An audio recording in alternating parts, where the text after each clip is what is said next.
Hey everybody, Tony Johnson here, Customer Experience Leader. Welcome to Live at 5:30, coming to you, well, live I guess, to talk more about the great service comeback. And I will tell you, the more that I hear our national leaders and everybody talking about, this great comeback, and as I've said before, we have to do it safely, we have to do it the right way, we have to do it in a way that is right, for our current situation, because the last thing we want is to do this thing wrong and have another flare-up.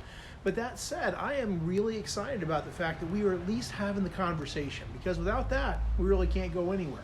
I was on a conference call today with the United States Chamber of Commerce, and they were talking a lot about the path forward. They were talking a lot about how we're going to make this happen.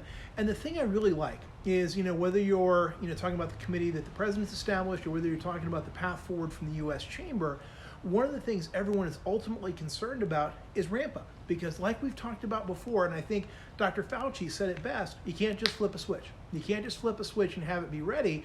What you have to do is make sure that we have a plan. And there's no better way to make sure this thing goes right than to have a plan.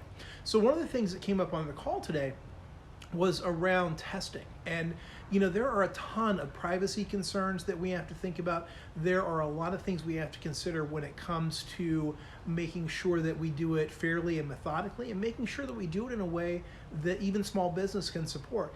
And one of the things that really stuck out to me on the conversations they were having today was around cost. Now, I will tell you, I had not thought about how much it would absolutely cost to do one of these things, to do a self-check test. And I think that's truly going to be the measure of what happens is when we get to a point where we can self-test and then share those results. But even the most basic test they were talking about today, and they had the CEO and chief pharmacist from CVS on, and they were saying it could be anywhere from $100 to $150 to get one of these tests. And that's a big number, especially if you've got 10, 20, 30, 1,000 employees. So, I think one of the pieces of advice they said that made the most sense is pay attention to what's coming out of the Council to Reopen America and some of those pieces, because what they're probably going to talk about is dispensation for that, whether it's going to be deductible on your taxes, whether there's going to be a straight reimbursement. There will likely be a way to get some offset or dispensation. So please keep track of that, because probably testing is going to be one of the biggest indicators around when it's safe to bring your team back.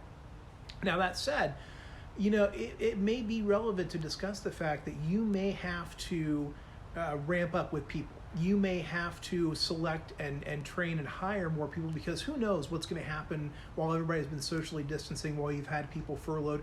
They may have gone out and found other work. They may have found other opportunities. They may have started their own business. Who knows what they did?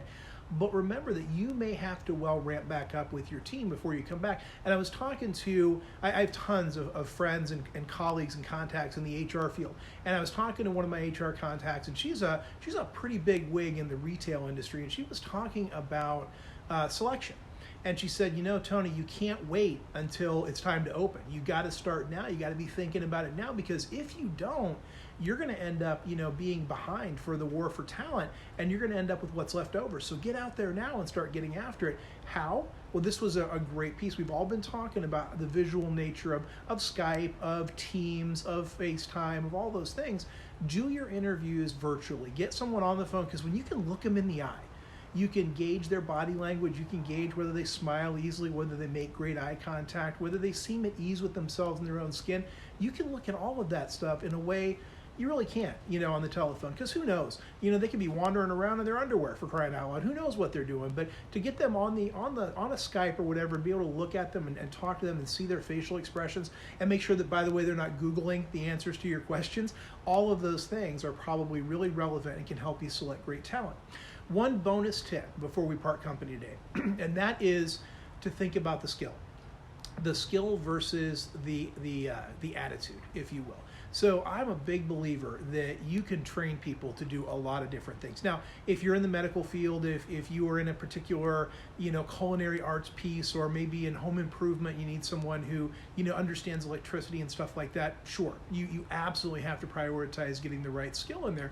But if you're training someone to maybe be a cashier or to do some service level jobs, I absolutely believe that there's a lot of those things that you can train and then absolutely hire the very best attitude possible. Now, you're probably thinking to yourself, well, yeah, but it's one of those things that's easier said than done.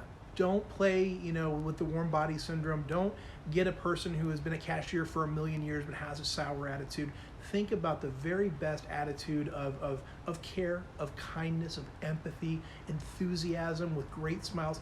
Those are the people you want. You can't have too many of those people. Teach them the rest. You can absolutely do that.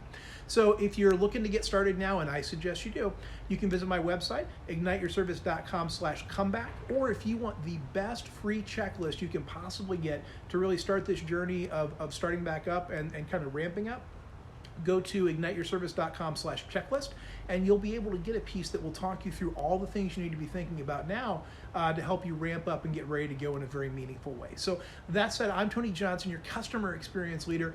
Thank you so much for taking a few minutes with me today. And those of you who are there every day at 5:30 in the afternoon, I appreciate you. Keep on joining in because, again, we are in this together and it is time for the great service comeback. I will talk to you tomorrow live at 5:30. Have a great rest of your day and stay safe.